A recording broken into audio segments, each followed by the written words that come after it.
అంటే ఇటీవల సోషల్ మీడియాలో కానివ్వండి, నిన్న మొన్న కూడా చూశాను నేను, ఎస్పీ బాలసుబ్రహ్మణ్యం గారు కూడా విజయవాడలో ఒక ఇది చేశారు. అంటే మన పెద్ద హీరోలు మంచి క్యారెక్టర్స్ చేయలేకపోతున్నారు అని అన్నారు.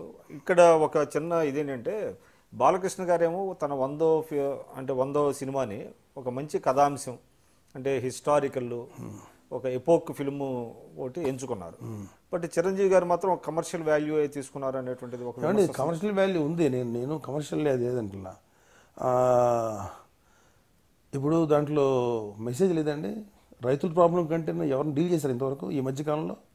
ఒక కామన్ రైతు పడే సమస్య మీద ఏ సినిమా వచ్చిందండి? కమర్షియల్ ఎలిమెంట్ పెట్టకూడదా? చిరంజీవి గారు కూడా అలాగా విచారంగా ఏడుస్తూ సినిమా అంతా ఈ ప్రపంచం ఇంతే అని ఏడవాలా ఆయన? అయితే ఆయన కూడా పాటలే పాడకుండా డీసెంట్గా ఏడు పాటలు పెట్టుకుంటా అంటే అది మంచి చిత్రమా? అంటే ఫర్ సేక్ ఆఫ్ ఫిల్మ్ కాకుండా చేయటంలో తప్పలేదంటారు. 100% అండి. నేను రైతుల ప్రాబ్లమ్ని అద్భుతంగా ప్రజల్లో పంపించింది ఈ సినిమా.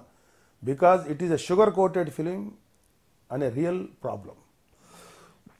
రైతుల సమస్యని డైరెక్ట్గా చెప్తే ఎవరు చూడరు. అన్ని అద్భుతమైన కమర్షియల్ ఎలిమెంట్స్ పెట్టి రైతుల సమస్యని ఎక్కించగలిగారు ఈ సినిమా ద్వారా.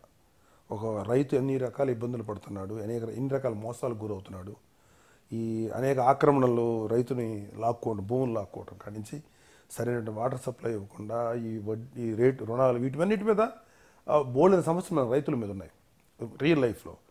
దాన్ని నేను ఇప్పుడు వెళ్ళి ఒక పేద రైతులాగా, అన్నయ్య కూడా నటించి ఒక పేద రైతులాగా కష్టాలు పడుతూ ఏడుస్తూ ఈ సమస్యని అని చెప్పి చూస్తే ఒకడని చూస్తాడండి. ఒక ఆర్ట్ ఫిల్మ్ లాగా. ఆర్ట్ ఫిల్మ్లో ఎందుకు చేయాలి నేను?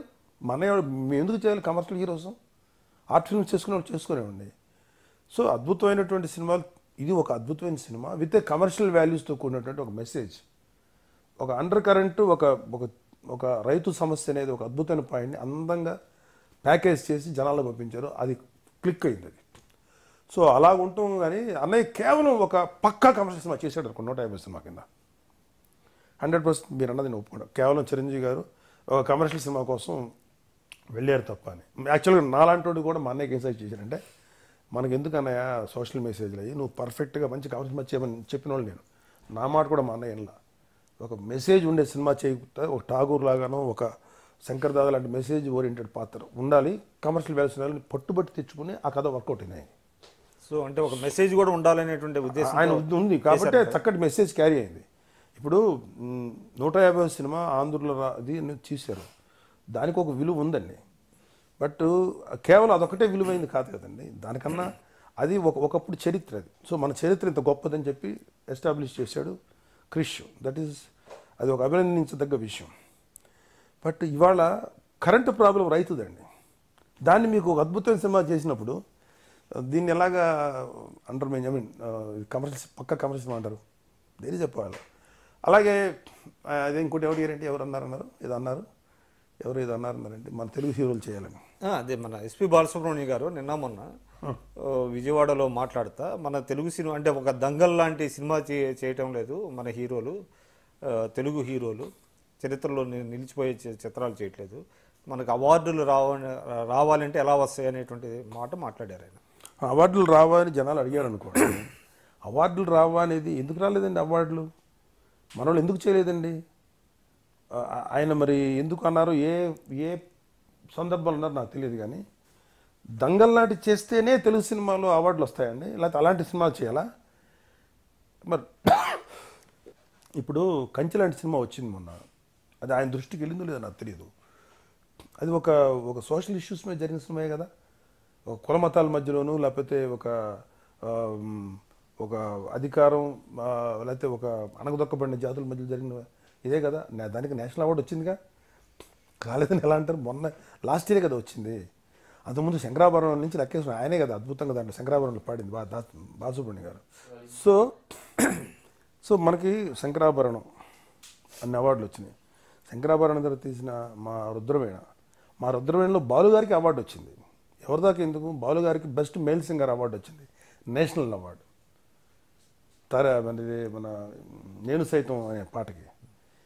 ఇళయరాజా గారికి అవార్డు వచ్చింది, best musician award. Best film national మీరే తీసినట్టున్నారు నా ఫస్ట్ పిక్చర్ మీరు as a producer. As a ప్రొడ్యూసర్గా. ఓకే. సో నేను తీసాను. డబ్బులు వచ్చినాయండి దానికి? దానికి నాకు రాలేదండి. I last money. ఈ లాస్ట్ 100% డబ్బు పోగొట్టుంది దాంట్లో. బట్ నాకు అవార్డు వచ్చిందండి. కానీ సినిమా బాగా ఆడినట్టుందండి. బాగా ఆడిందండి, కానీ డబ్బులు రాలేదండి. కొన్నోళ్ళకి సోసోగా పోయింది, మాకైతే బాగా పోయింది. అయితే మరి దాంట్లో చిరంజీవి గారు యాక్ట్ చేశారు, స్వయం కృషిలో చిరంజీవి గారు యాక్ట్ చేశారు. తర్వాత ఆపద బాంధవుల్లో యాక్ట్ చేశారు. కొన్ని మంచి సోషల్ మెసేజెస్ వల్ల ఆయన యాక్ట్ చేశారు. అలాగే నాగార్జున గారు యాక్ట్ చేయలేదా? నాగార్జున గారు అన్నమయ్య లాంటి సినిమాలు యాక్ట్ చేయలేదా?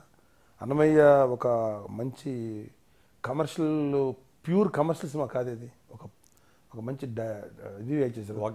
అలాగే ఆయన నాగార్జున గారు అది మన భక్త రామదాస్ కాదు, భక్త రామదాస్ ఒకటి. అది కాకుండా ఆయన తెలంగాణ పోరాటం మీద చేసిన సినిమా రాజన్న నాగార్జున గారు చేశారు. వెంకటేష్ గారు కూడా చాలా సినిమాలు చేశారు. మొన్న దృశ్యం లాంటి సినిమాలు, అది ఒక వాల్యూస్ ఉన్న సినిమాలు చేశారు వెంకటేష్ గారు. సో ప్రతి వాళ్ళు చేస్తున్నారండి. మరి ఇప్పుడు ఈ మధ్యకున్న యంగ్స్టర్స్ ఎవరన్నా అంటే ఆయన చేసిన విమర్శల్లో పాజిటివ్స్ ఎందుకు చేయట్లేదు, ఎందుకు ఎవరు ఫీల్ అవ్వలేదే? మా తెలుగు అవార్డు రావట్లేదు, ఎవరు ఫీల్ అవ్వట్లేదే?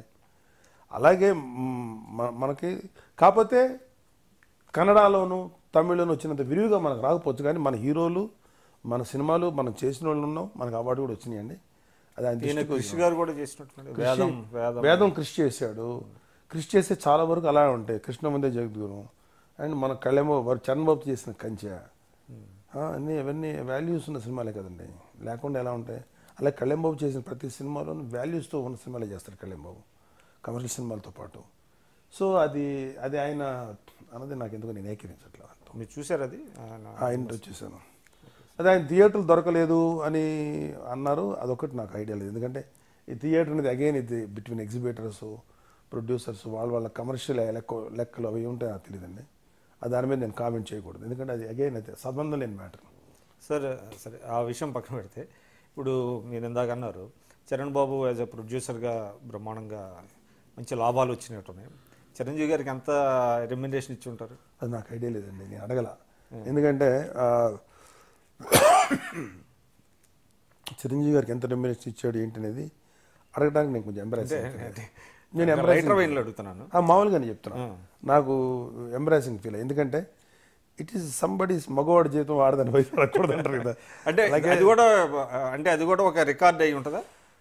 నాకు ఐడియా లేదండి. ఇప్పుడు మా అన్నయ్య సినిమా, చరణ్ బాబు సినిమా, అది ఎంత తీసుకున్నాడు ఏంటి అనేది వాళ్ళిద్దరు మా తండ్రి కొడుకుల మధ్యలో తీసుకునేది ఎంత ఇచ్చేది ఎంత మళ్ళీ సినిమాలు ఇప్పుడు నెక్స్ట్ చేస్తున్నాడు కాబట్టి అన్నయ్య వేరే హీరోస్ వేరే ప్రొడ్యూసర్ సినిమాలు చేస్తే కానీ అన్నయ్య గారు ఎంత తీసుకుంటున్నది తెలియదండి. సో ఆ సినిమాలో దేవుడి దేవుళ్ళు సంపాదించింది అన్నయ్యది, అది కళ్యాణ్ బాబు చరణ్ బాబుది, అది అందరిది అది. సో మీరు ఇందాక అన్నారు కొంత మీడియాలో స్కెప్టికల్గా కామెంట్స్ వచ్చినాయి. అంటే మీడియాని కూడా అంటే చిరంజీవి గారు అంటే వాళ్ళ వాదన తప్పు అనేటువంటిది నిరూపించారని అంటారు. దీంట్లో అంటే మళ్ళీ ఏం చూస్తారు జనం 10 ఏళ్ల తర్వాత? స్కెప్టికల్గా కూడా మాట్లాడడం కాదండి, అది దాన్ని ఏమంటారంటే మీడియాని నేను ఒక స్పెసిఫిక్గా కానీ కొంతమంది దేర్ ఆర్ సర్టన్ అంటే ఇంటెన్షనల్గా చేశారంటారా లేకపోతే certain individuals in certain medias, అంటే అది వెల్ ప్లాన్డ్ గాను లేకపోతే ఒక ప్రాపర్ వేలోనే టచ్ చేసిన పాయింట్ అండి. ఆయన వస్తే చూసేవాళ్ళు ఎవరు అనే మాట మాట్లాడారంటే అది ప్రిజుడిస్తూనే చెప్పినట్టు తప్ప క్యాజువల్గా మాట్లాడినట్లేదు. ఆ చెప్పిన వ్యక్తికి కూడా తెలుసు అది వస్తే ఇంపాక్ట్ ఎంత ఉంటుందో, అసలు అండర్మైన్ చేయాలనే కాన్సెప్ట్ చెప్పినట్టే ఉంది. సో అది కరెక్ట్. సో ఈ విజయం వాళ్ళకి ఒక ఫిట్టింగ్ రిప్లై అంటారు. అసలు మాకు ఎవరి మీద రిప్లై ఇవ్వాల్సిన అన్నయ్య గారికి we go with our own work అండి. ఎవరి గురించి ఎవరి గురించి పట్టించుకుంటే ఇలాంటి విమర్శలు ఏంటి కానీ మీరు పట్టించుకోమంటున్నారు. బట్ ఖైదీ నెంబర్ 1 నేనైతే మా అన్నయ్య గురించి మాట్లాడతానండి. అవి చిన్న విమర్శలు వేరండి. మీరు ఏంటంటే అంటే మీరు ఎవరిని పట్టించుకోమని just we brush it off అని అంటున్నారు. అన్నయ్య గారు బ్రష్ ఆఫ్ చేస్తారు, కానీ మీరు నేను పట్టించుకోరండి. నేను పట్టించుకున్నప్పుడు ఎవ్రీ టైం మాట్లాడతాను కదండి, ఎవరెవరు మాట్లాడే వాళ్ళు మాట్లాడచ్చు. Hi, please watch my interview with Kamudi in only on iDream Media. Please subscribe. Congratulations to iDream Movies for completing 700 million views.